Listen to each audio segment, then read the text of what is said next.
Today we're going to take a look at a stereo amplifier that we have to solder the components onto. So let's go.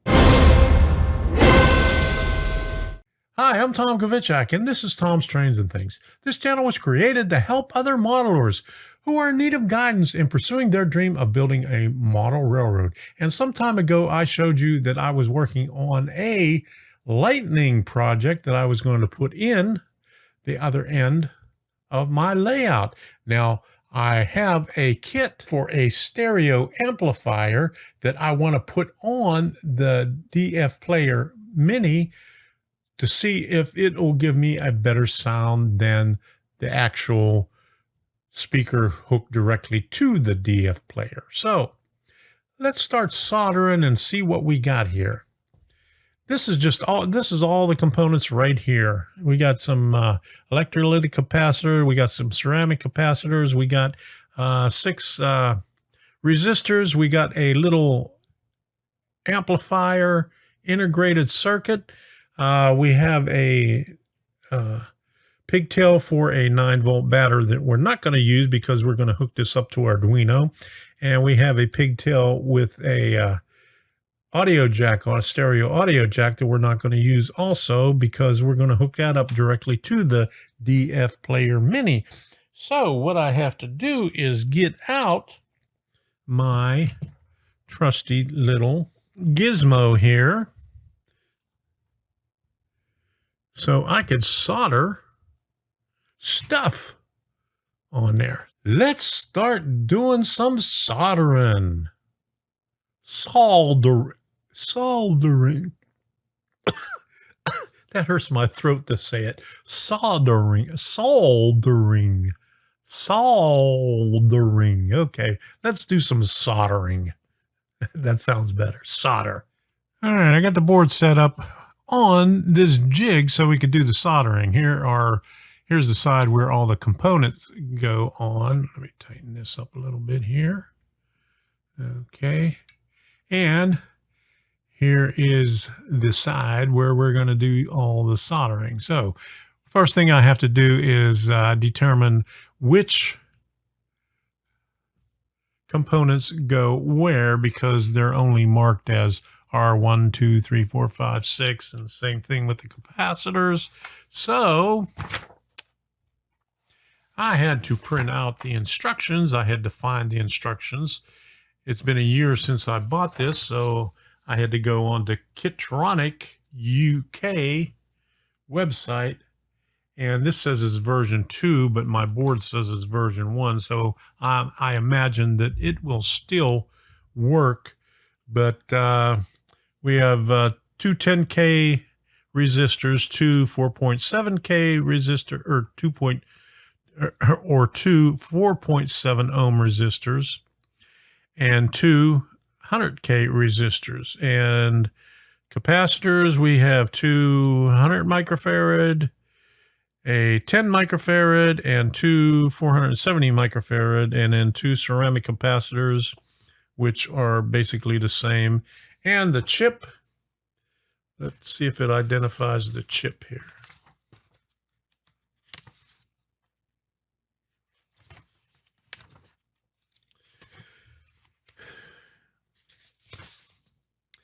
Well, I didn't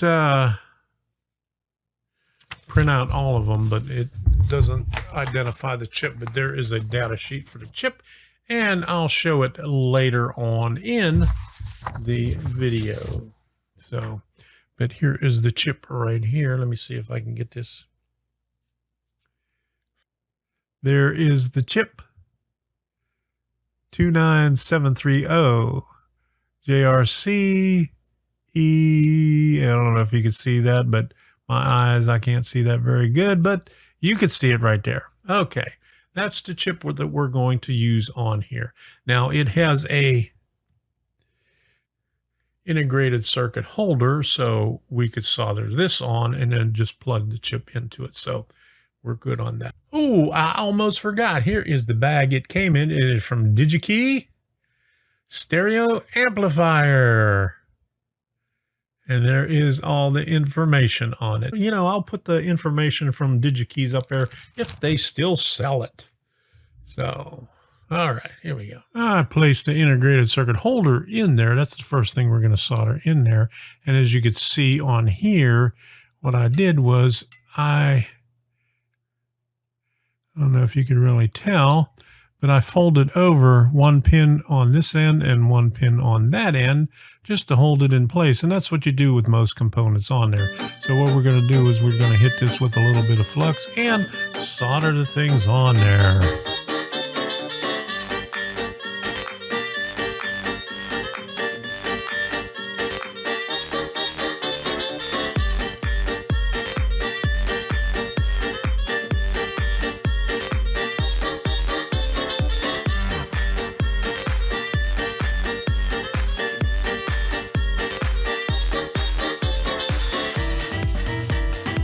Okay, easy as that. I'm going to solder the rest of the stuff in there, but I'm not going to make you watch everything. Maybe a little bit here and there. Okay, now if you're wondering what I am using for this, I'm using my Kitronik soldering station, 325 degrees centigrade. Let's clean that off a little bit with this nice little tip right here. And 6040 rosin core solder with the flux, liquid flux. And all this stuff you could see on my Amazon page. I got all the resistors in place and I put them on there, have the wires bent over so they'll be held in place. So we'll stick this back on the jig. Just like that. Tighten it up a little bit and put some flux on it and solder it.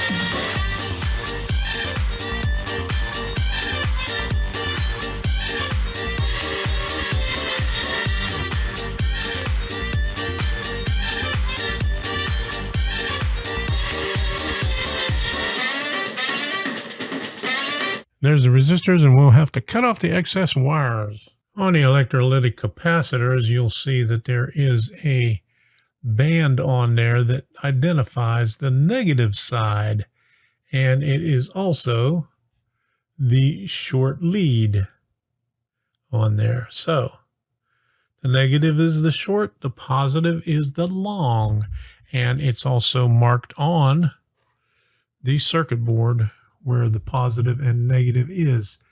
Now I put the first one on there down here at the bottom, and the second one, C2, goes up here in that slot. Unlike the resistors that has a color code on it, the electrolytic capacitors has the value marked right on the body of it. You can see that one's 470 microfarads. Here's what we got on here so far.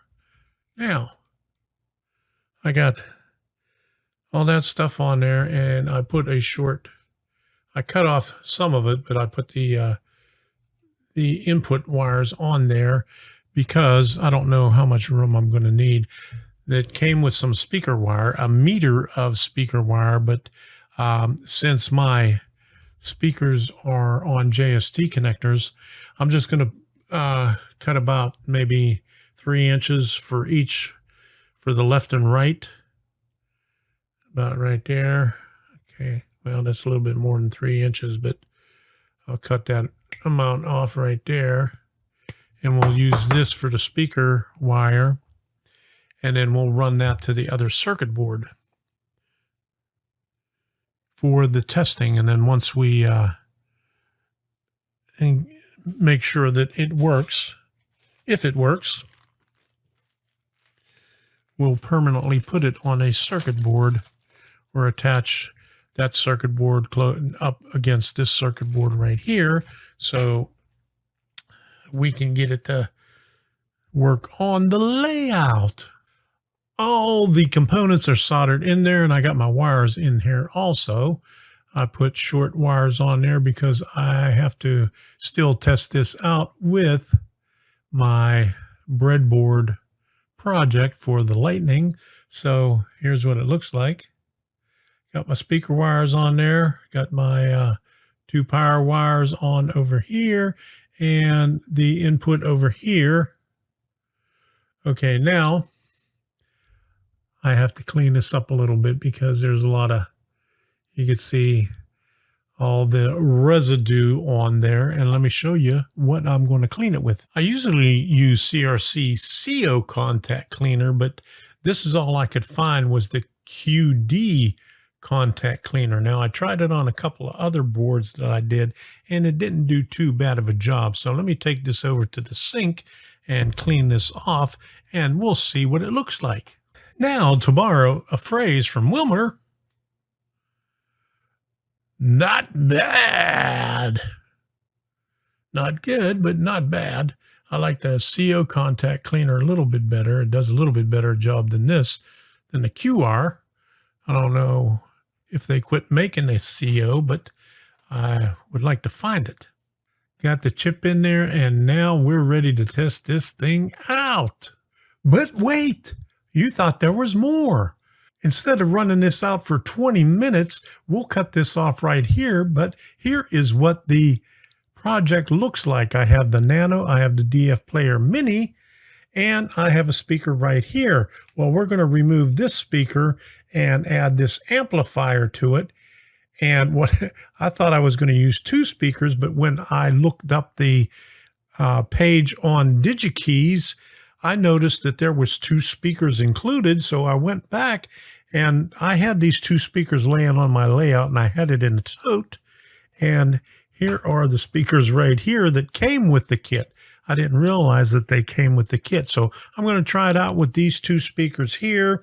And I'm going to try it out with that speaker. And I have another one just like that that came from DF Robot. So that's going to be in the next video coming out in a few more days once I get all this stuff hooked up and record all that stuff. You know how that goes. That takes a while. So until the next time, we'll see ya. And here comes some bloopers again. Okay. Today we're going to take a look at a small stereo amplifier that we have. Today we're going to solder a. Today we're going to take a look at a small stereo amplifier that we have to solder all the components on. So, go. Okay. That did something. Okay. Let's try this again. Let's go. All right, that one worked.